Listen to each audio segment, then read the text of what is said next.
Welcome to my YouTube channel career with Ravi में स्वागत है। आज हम पढ़ेंगे क्लास 9th का 1.2 एक्सरसाइज नंबर।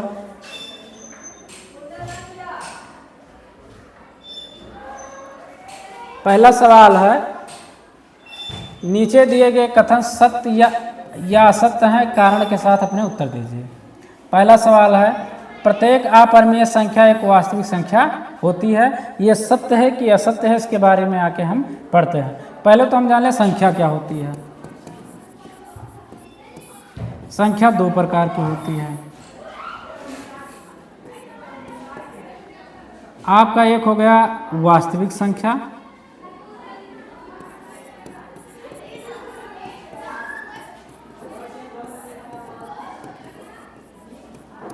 दूसरा हो गया काल्पनिक संख्या।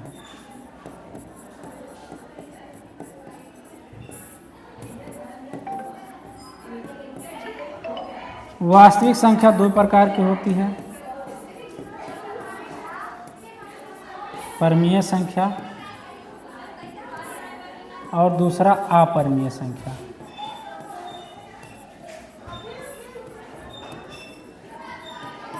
थोड़ा सा हम ये भी जान लें कि परिमेय संख्या किसे कहते हैं।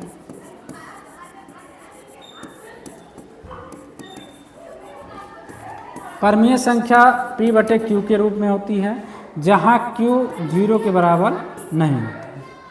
अगर जो देखा जाए जैसे 1/2, 2/3, 3/4, ये सब क्या है? परिमेय संख्या है। 4/5 परिमेय संख्या है। 1, 2, 3, 4 ये भी क्या परिमेय संख्या, क्योंकि इनको बटे 1 लिख सकते हैं। अगर जो कोई चीज़ वर्गमूल में है, जैसे √4 है, √9 है, √16 है, ये भी परिमेय संख्या, क्योंकि √4 का वर्गमूल 2 होगा, 2/1 लिख सकते हैं।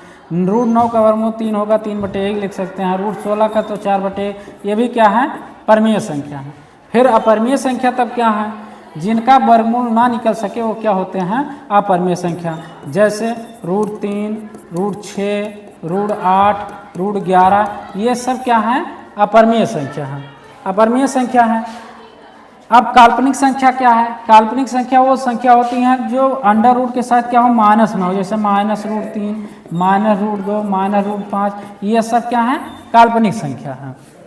अब ये सवाल क्या कह रहा है कि प्रत्येक अपरिमेय संख्या एक वास्तविक संख्या होती है। तो वास्तविक संख्या दो होती है, एक होती है परिमेय संख्या, एक अपरिमेय संख्या। तो प्रत्येक अपरिमेय संख्या एक वास्तविक संख्या होती है। ये क्या है? सत्य है। ये सत्य है।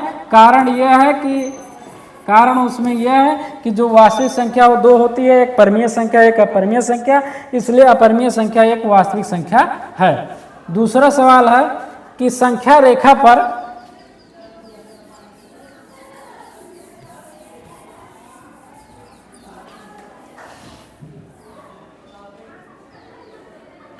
संख्या रेखा का प्रत्येक बिंदु √m के रूप में होता है, जहां m एक प्राकृतिक संख्या है। ठीक है, एक ये संख्या रेखा है। इधर जो होता है वो प्लस में होता है संख्या रेखा, और इधर जो होता है वो माइनस में होता है।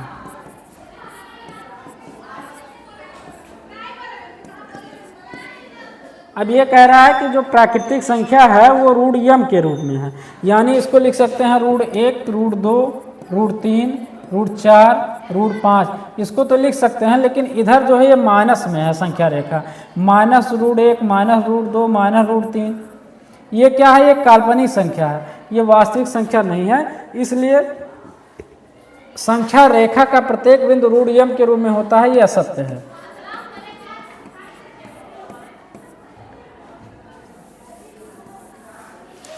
तीसरा सवाल है, प्रत्येक वास्तविक संख्या एक अपरिमेय संख्या होती है। अब हम अभी बताएं कि वास्तविक संख्या जो होती है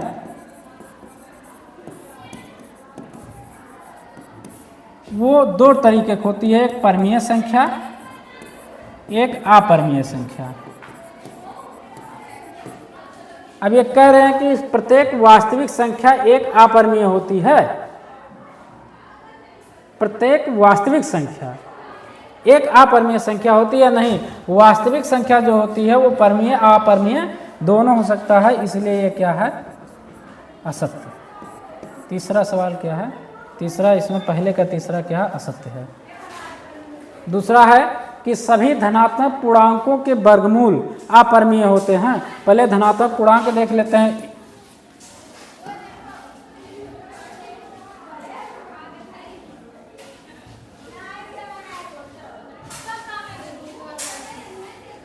धनात्मक पूर्णांक जैसे 1, 2, 3, 4, 5, 6, 7, 8, 9, ये सब क्या है, धनात्मक पूर्णांक हैं। अब ये कह रहे हैं कि धनात्मक पूर्णांक के वर्गमूल यानी √1, √2, √3, √4, √5, √6, √7, √8, √9।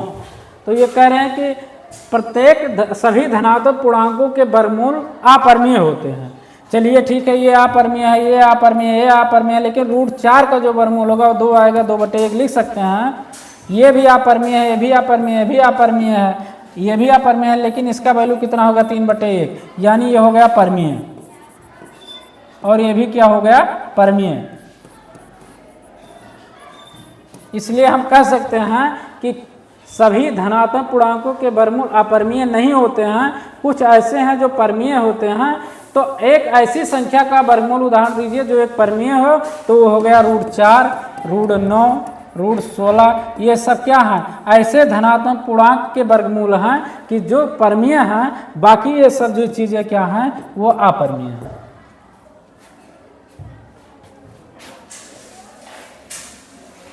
तीसरा सवाल है, दिखाइए कि संख्या रेखा पर √5 को किस प्रकार निरूपित किया जा सकता है। तो देखते हैं, ये एक संख्या रेखा है।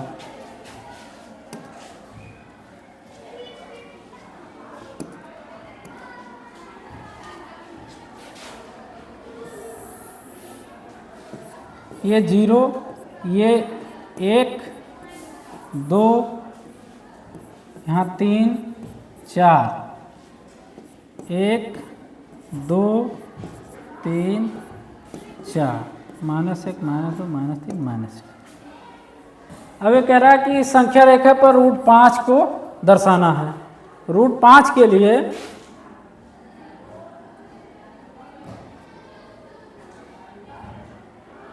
√5 लाने के लिए हमको पता है कि अगर जो हम एक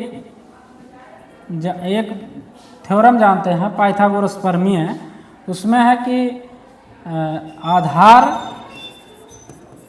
का स्क्वायर और प्लस लंब का स्क्वायर बराबर कर्ण का स्क्वायर। अगर जो आधार आपका 2 हो, 2 का स्क्वायर, और प्लस